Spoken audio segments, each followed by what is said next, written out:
Tú te incorporas a Rimisp, Alejandro, en el 2002.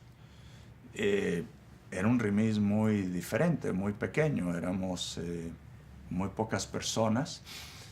Y tú eres nuestra primera adquisición de un superstar eh, que llega con todo un bagaje, con todo un prestigio, y llegas a esta organización que venía de otra escuela y de otra trayectoria y otra tradición distinta a la que tú habías recorrido. ¿Cómo ha sido tu experiencia de estos 14 años con nosotros? Mira, el único lamento que haya sido tan corta, porque el inicio fue, yo diría, es difícil decir más satisfactorio, porque tal vez entonces porque era un grupo muy pequeño y muy horizontal. El problema, digamos, que hay un tipo de expectativa que a mí no solo me abochorna, sino que me persiguió a lo largo de todo el tiempo en Rimisp, que estaba entonces, sigue estando en espíritu por lo menos Eduardo Ramírez. Y Eduardo era llamado la joven promesa.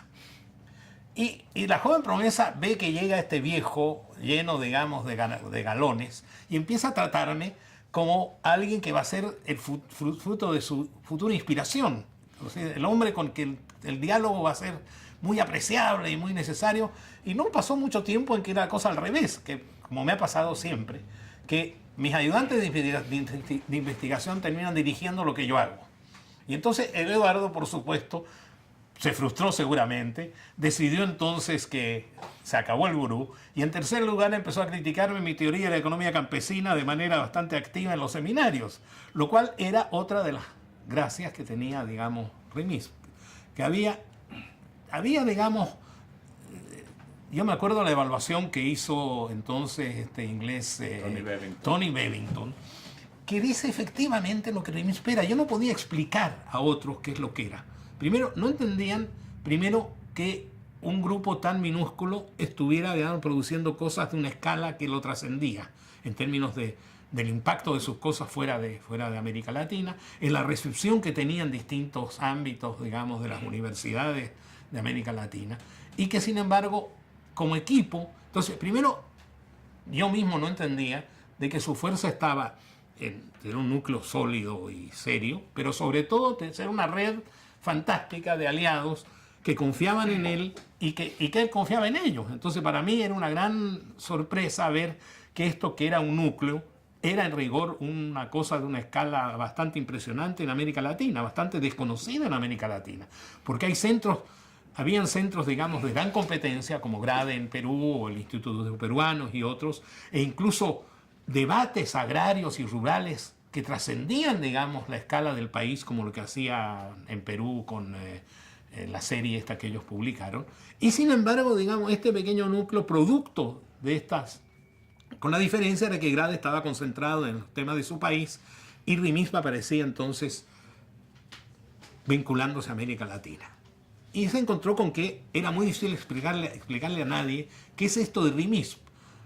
Hay varios amigos míos, dicen, tienen nombre, parece, como los taxis de Argentina, que son remis. Entonces tú eres parte de remis, y así. Entonces recién,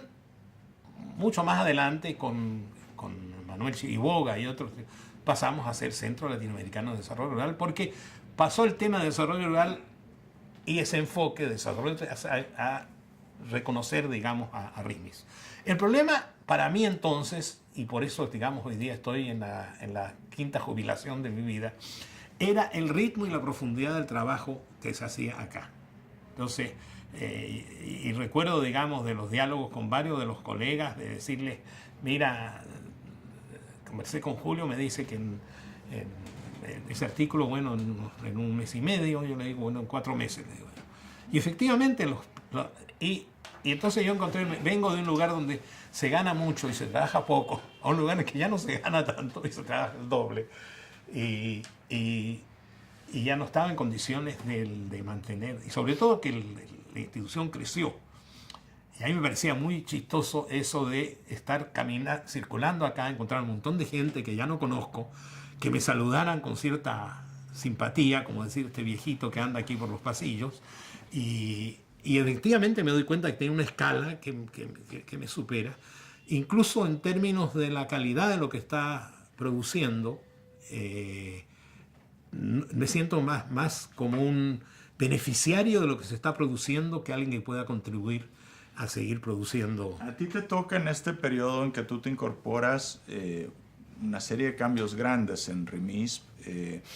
en el 2006-2007 con esta evaluación de Tony Bevington que genera una ola de cambios, y más recientemente en el 2010 que empiezan a llegar como directoras de esta organización personas que vienen completamente de afuera. Claudia Serrano y ahora recientemente Ignacia Fernández. ¿Cómo contrastas tú este RIMISP más reciente con el RIMISP al cual tú te incorporas? Bueno, yo creo que ya con Claudia, pero creo de manera mucho más manifiesta, a pesar de que yo he estado relativamente poco tiempo integrado de manera cotidiana, digamos, a RIMISP, tú notas que por lo menos ha quedado más formalizada su estructura interna. Porque antes había un problema de liderazgos que se gestaban más bien en términos de, yo diría, no tenían una definición formal realmente, y había, digamos, y entonces eso se prestaba a veces para situaciones, digamos, en que, qué sé yo, porque una de las cosas muy importantes de RIMISP y muy insistente era la calidad de lo que ofrecía hacia afuera. Entonces hubo un periodo en que, producto de esta cosa un poco difusa en términos de organicidad, algunos trabajos empezaron a no cumplir, digamos, con los estándares que RIMISP había impuesto. Y de algún modo eso obligó a que esta especie de horizontalidad se mantuviera en alguna medida, pero que hubiera claro de que finalmente uno tiene que tener estructuras más formales para determinado tipo de cosas, sobre todo de las relaciones con terceros de afuera, que pueda, digamos, un director ser responsable de lo que entregó un colega. Antes no ocurría, digamos, ocurría que se encontraba con la sorpresa de que había un reclamo de afuera y le caía sin haber estado en antecedentes previos de su desarrollo, y eso ya ha cambiado. Pero además de este efecto de una dirección más estructurada, ¿tú crees que ha habido un aporte en términos de contenidos, de formas de trabajo? Bueno, hay dos cosas que yo creo que se ha hecho más fuerte la idea de que lo territorial no es agrícola,